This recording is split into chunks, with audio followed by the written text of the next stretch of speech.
बाहर की दुनिया से जब भी कोई जेल में आता तो बाहर की दुनिया से, बाहर के समाज से कट जाता है जी, हीन भावना से देखा जाता है जी।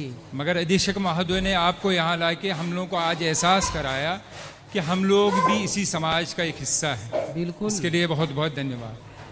आपसे जानना चाहता था मैं जी, अधर्मी और धार्मिक, इनमें दोनों में फर्क क्या है? धार्मिक किसको कहते हैं और अधर्मी किसको कहते हैं?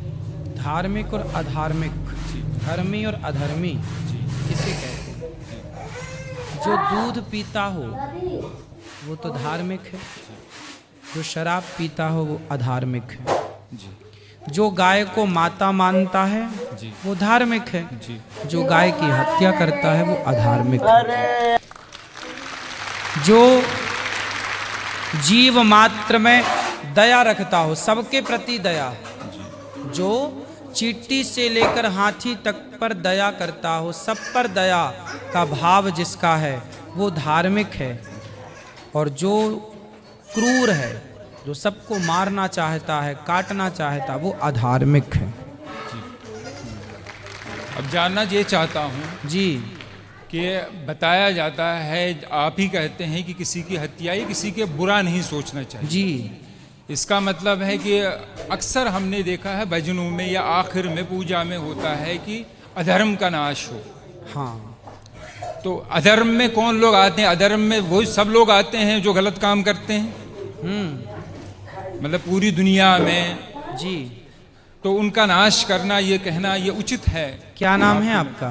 हयात मोहम्मद शौकत। हयात मोहम्मद शौकत जी। हम हिंदुओं के यहाँ भैया जयकारा लगती है अधर्म का नाश हो, अधर्मी का नाश ना हो, अधर्मी नहीं अधर्म का नाश हो।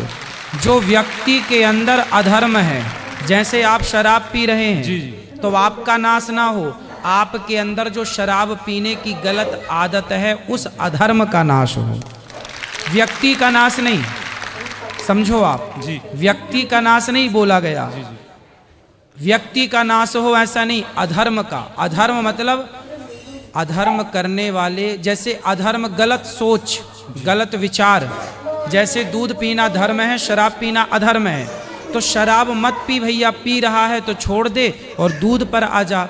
तो अधर्म का नाश हो का मतलब है व्यक्ति का नाश नहीं, व्यक्ति के भीतर की बुराई। इसलिए तो सनातन संस्कृति श्रेष्ठ है मेरे भाई, कि हम हिंदू, हम सनातनी व्यक्ति का नाश नहीं चाहते, उसके अंदर की बुराई का नाश चाहते हैं।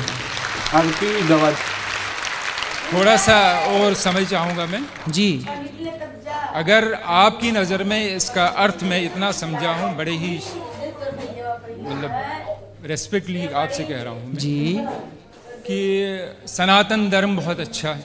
जी इसका अर्थ यही समझ पाया हूँ मैं जी जी कि इसमें किसी की हत्या नहीं चाहते। बिल्कुल बिल्कुल। फिर हमारा देश ऐसा क्यों नहीं करता? हथियारों पे करोड़ों नहीं अरबों रुपया खर्च किया जाता हथियार खरीदने के लिए। ठीक है। किस लिए खरीदा जाता है हथियार? जी गुरुजी जी, कि हम दुश्मन से अपनी सुरक्षा करें। बिल्कुल बिल्कुल। फिर ऐसा क्यों नहीं करते कि हम लोग सबको कहें, अगर मुझे कोई मारने आए, जैसे आप कहते हैं कि हत्या पाप है, अगर मुझे कोई मारने आए, कत्ल करने आए, क्या मैं उससे ये कहूँ कि भैया मैं सनातनी हूँ, तुम मुझे मार दो मगर मैं तुम्हारे ऊपर हाथ नहीं उठा सकता? ना, इसकी परिभाषा समझनी पड़ेगी। हमारे हाथ में यदि माला है तो समय आने पर भाला भी हो सकता है। यदि हमारे मन में, देखिए हमारे हृदय में दया है, हमारे हृदय में दया है, कायरता नहीं। हम आपको देखेंगे कि आप दया के योग्य हैं तो आप पर दया करेंगे, और यदि देखेंगे कि आप दया के योग्य नहीं हैं तो घर में घुस के हनुमान जी लंका भी जलाते हैं। नहीं, मुझे अभी सवाल करना है बेटा।